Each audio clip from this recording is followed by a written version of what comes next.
एक छोटा सा गांव जहां लोग खेती पर ही निर्भर थे, उसी गांव में बिरजू भी रहता था, जो सरपंच के खेतों में काम करता था और उसे पेड़ से खूब लगाव था और वो दूर दूर तक पेड़ों में पानी डालने चला जाता था। पर सरपंच को उसका पेड़ों में पानी डालना बिल्कुल पसंद नहीं था। वो तो अपना खेत और बढ़ाने में लगा हुआ था। उसका मानना था, पेड़ों ने खेत की जमीन को ढक के रखा है, इनको कटवा दूंगा तो मेरे खेत और ज्यादा हो जाएंगे और मेरे फसल की पैदावार बढ़ जाएगी। सरपंच के खेत के पास एक आम का पेड़ भी था, जिस पेड़ से बिरजू को काफी लगाव था। उसको लगता था कि उस पेड़ का आशीर्वाद है गांव के ऊपर। देखो बिरजू, तुम्हारे पास बस कुछ ही दिनों की मोहलत है।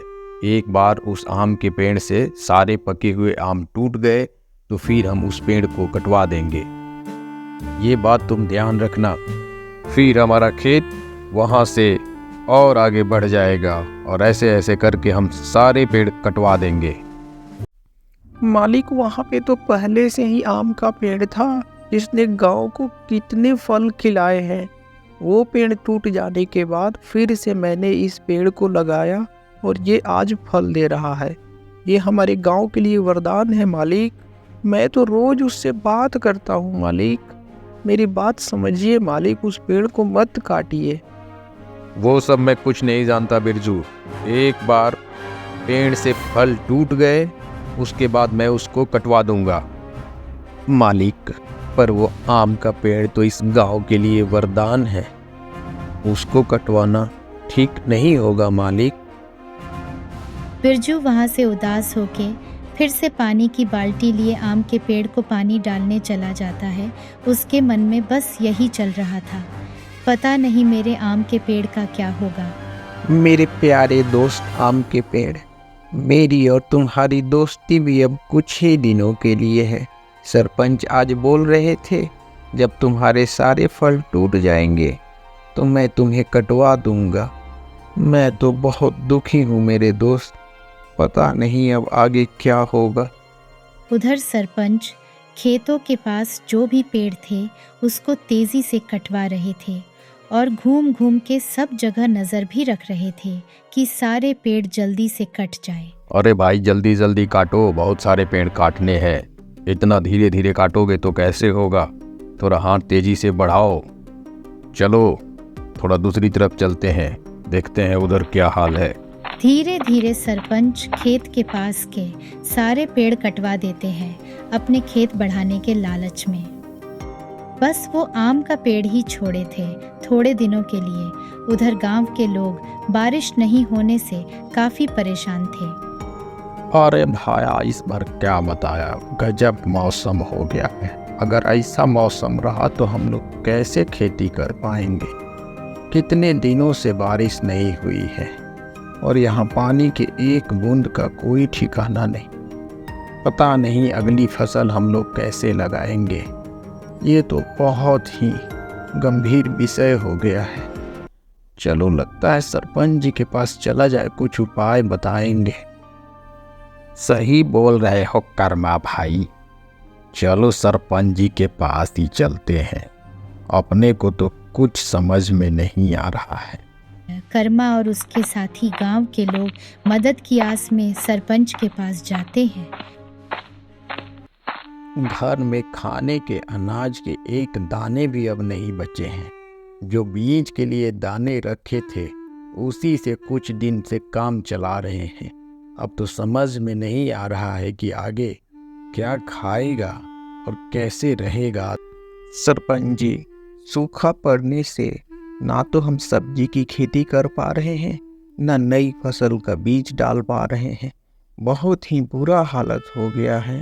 बहुत दिनों से तो बस चावल दाल खा के ही गुजारा कर रहे हैं।